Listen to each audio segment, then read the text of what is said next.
Hello everybody, it is Emery48 here, and today's episode is on Star Wars The Old Republic Deceived. The price for this book was $8, about the same as most of the other books. The author is Paul S. Kemp.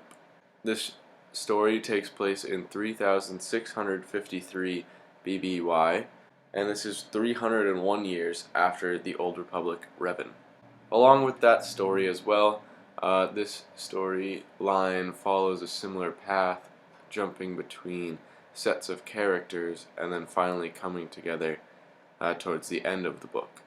We are introduced to our first character, Zirid, aboard his ship Fat Man, when he went to deliver weapons to Origo, a connection in the exchange on Ord Mantell.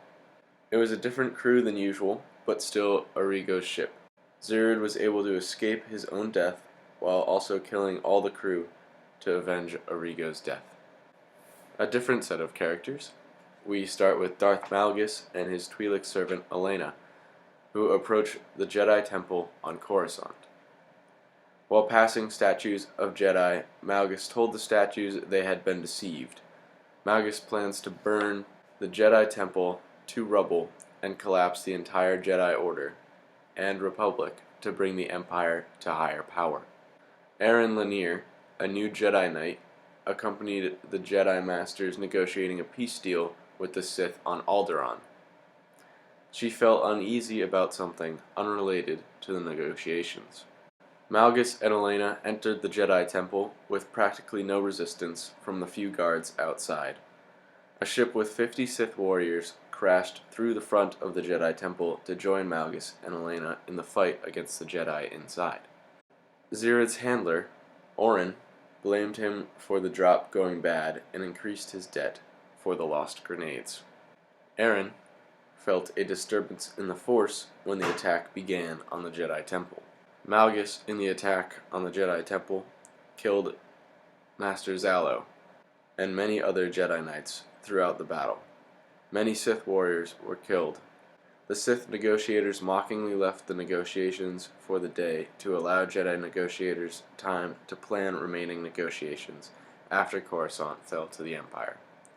There is a very good video from, I believe, the Old Republic video game that shows the sacking of Coruscant, and I will leave that linked below, as it pretty much gave what happened in this entire chapter about 4 minutes. Eleena was not killed in the fight, but she was injured.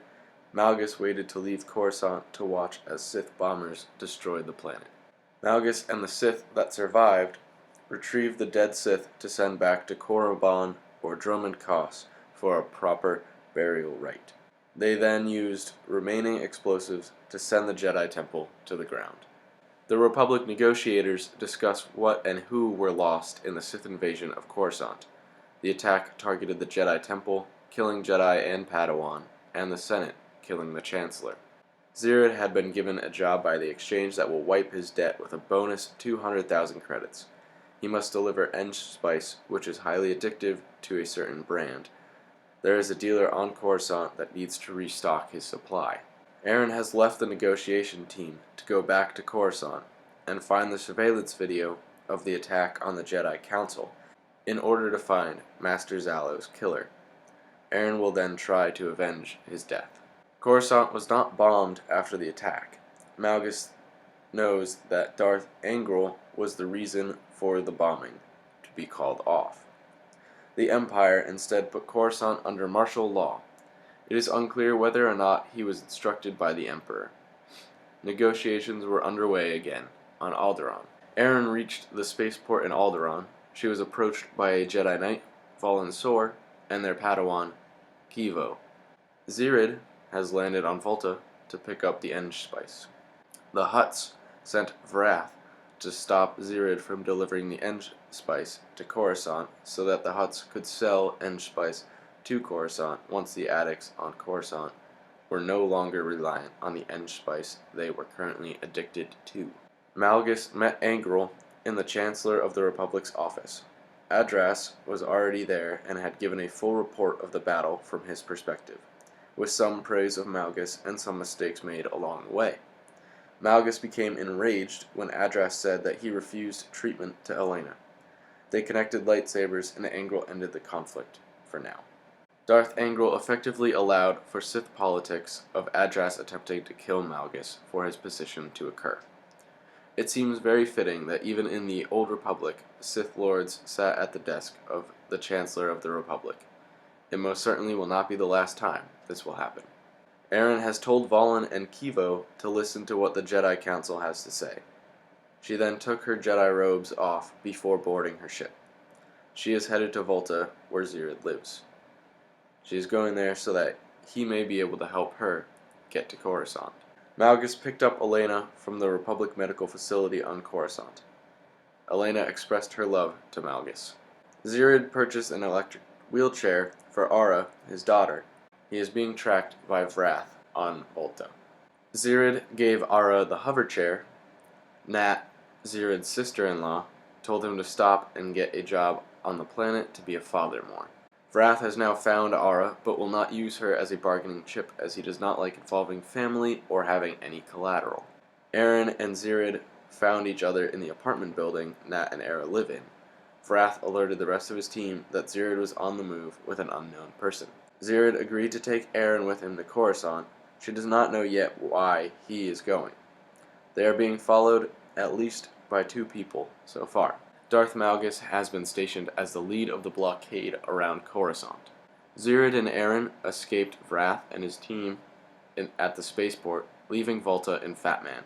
Both Aeryn and Zirid were wounded in the altercation. Vrath is going to inform the Empire of a Jedi going to Coruscant in Fat Man. Vrath went to Malgus's cruiser. Malgus wishes to speak with Vrath after hearing he had news of the Jedi. Vrath also attacked 3 guards after they mocked him for not looking like much. Vrath then warned Malgus of Zirid's planned trip to Coruscant. Zirid latched Fat Man onto an Imperial freighter headed for Coruscant after leaving hyperspace at the same time as the Imperial convoy. Zirid turned Fat Man's engines back on once they realized the Empire was suspicious of a ship hiding amongst the convoy. Fat Man came onto Imperial scanners once this happened. Malgus sent a hologram communication to Fat Man. Zirid and Aeryn recognized Vrath in the background of the hologram. Aeryn also recognized Darth Malgus from the battle on Alderaan. Malgus told them to power down and Zirid refused, beginning to spiral in order to make Fat Man more difficult to be locked onto by weapon systems. Zirid pulled Fat Man out of the tractor beam from the Imperial cruiser and headed for Coruscant. The Imperial cruiser damaged and then destroyed Fat Man. Zirid and Aeryn jumped while still 50 kilometers in the air, leaving the End Spice on board to be destroyed. They were able to survive the jump through Aeryn's use of the Force. Malgus had not felt the feel of a Jedi go away after destroying Fat Man. He knew Aeryn had somehow survived. When Malgus checked Aeryn's file on the Imperial database, Malgus discovered that Zalo was Aeryn's master and inferred that Aeryn had come to Coruscant to avenge Zalo's death. This now starts the beginning of Day 2. Malgus is sending Eleena and troops he trusts to the surface to gather certain people and technology. He is going to hunt Aeryn. Aeryn and Zirid are going to the Jedi Temple to discover who killed Zalo, then find Vrath. Zirid and Aeryn found Zalo's astromech droid on their way to the Jedi Temple's second surveillance room. After seeing the surveillance video, Aeryn wants to get to Malgus' ship. Zirid is still trying to get off Coruscant and back to Aura before the exchange gets to her. Malgus was waiting for Aeryn to come to the Jedi Temple. When Zirid went to do some surveillance on the spaceport, Aeryn left their hideout and headed to the Jedi Temple. Both Malgus and Aeryn could feel the other's presence in the Force. Aeryn and Malgus battled until Zirid came in the speeder. Aeryn left with Zirid and wants to make Malgus hurt. She will likely do this through Eleena. Anger and fear went through Malgus as he realized this while standing in the Jedi Temple after Zirid and Aeryn flew away. This now begins the start of Day 3. Zirid and Aeryn entered the spaceport by causing an evacuation alarm to go off. Zirid is going to attempt to leave Coruscant in Vrath's ship. They have met face to face in Vrath's ship. Aeryn went to go kill Eleena, but after a short conversation she spared her life. She will now fight Malgus. Eren had Malgus let the ship with Zirid on it pass the blockade, so she did not kill Eleena. Even though it was a bluff from Eren, it still worked. Malgus sent Eren to the ground with Force Lightning during their fight. Zirid beat Vrath on Vrath's ship, knocking him out, then took the ship out of autopilot to get past the Imperial blockade. Malgus spared Eren's life as a repayment of Eren sparing Elena's life.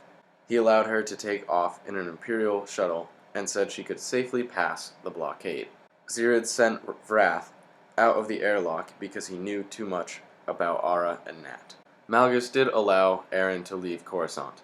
He then killed Eleena as his love for her was his weakness. He wants the tears he shed for her to be his last.